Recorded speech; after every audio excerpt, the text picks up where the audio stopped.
કોંગ્રેસના નેતા અમિત ચાવડાએ કટાક્ષ કર્યો છે। રાજ્યમાં પંચાયતથી પાર્લામેન્ટ સુધી ભાજપનું શાસન હોવા છતાં કોંગ્રેસના નેતા અમિત ચાવડાએ આરોપ મૂક્યો છે કે મનરેગા યોજના સહિત ગુજરાતમાં વ્યાપક ભ્રષ્ટાચાર શિષ્ટાચાર બની ગયો છે। આ તમામ યોજનાઓમાં 10,000 કરોડ રૂપિયાનું કૌભાંડ છુપાયેલું છે, જેમાં ભાજપના નેતાઓને તેમની નજીકની એજન્સીઓ સંડોવાયેલી છે।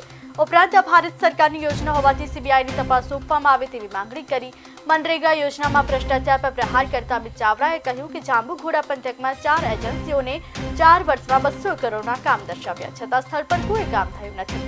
વધુમાં તેમણે આરોપ લગાવતા કહ્યું કે રાજ્યમાં ભ્રષ્ટાચાર શિષ્ટાચાર બની ગયો છે। જો આખા ગુજરાતની તપાસ થાય તો 10,000 કરોડનું કૌભાંડ બહાર આવશે તેવો આરોપ લગાવ્યો છે। મનરેગા માટે અત્યાર સુધીમાં 80,000 કરોડ રૂપિયાની ફરિયાદ નોંધાઈ। જો વધુ તપાસ થાય તો આંકડો 100,000 કરોડને વટાવી જશે।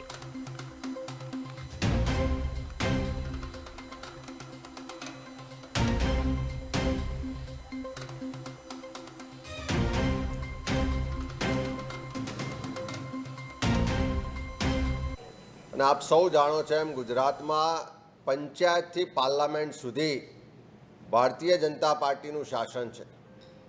આ ડબલ એન્જિન સરકારમાં ભ્રષ્ટાચાર જાણે શિષ્ટાચાર થઈ ગયો હોય, ખુલ્લેઆમ પ્રજાના ટેક્સના પડસેવાના પૈસાની લૂંટ ચલાવવામાં આવી રહી છે। અને આ ભ્રષ્ટાચાર કરવાવાળા લૂંટવાવાળા કોઈ બીજા નહીં પણ સરકારમાં બેઠેલા નેતાઓ, એમના મળતિયાઓ અને એમના પરિવારના લોકો છે।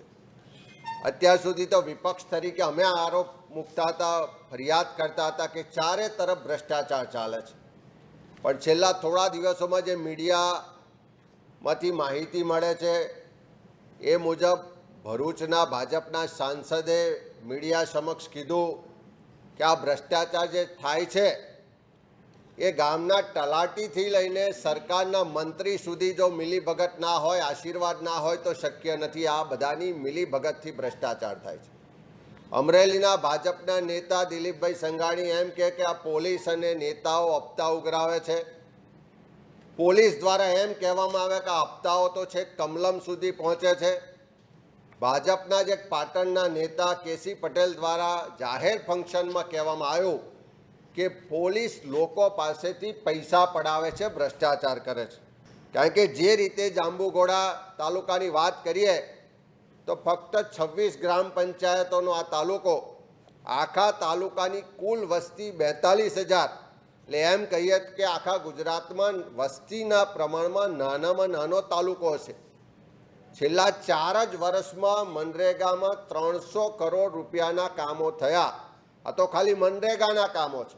નાણાં પણ, તાલુકા આયોજન, જિલ્લા આયોજન, MLA grant, MP grant, tribal સબ પ્લાનની ગ્રાન્ટ અને બીજી ફોરેસ્ટની ગ્રાન્ટો, આ બધાનો સરવાળો જોઈએ તો 500 કરોડ કરતાં વધારે કામ આ તાલુકામાં 4 વર્ષ થયા।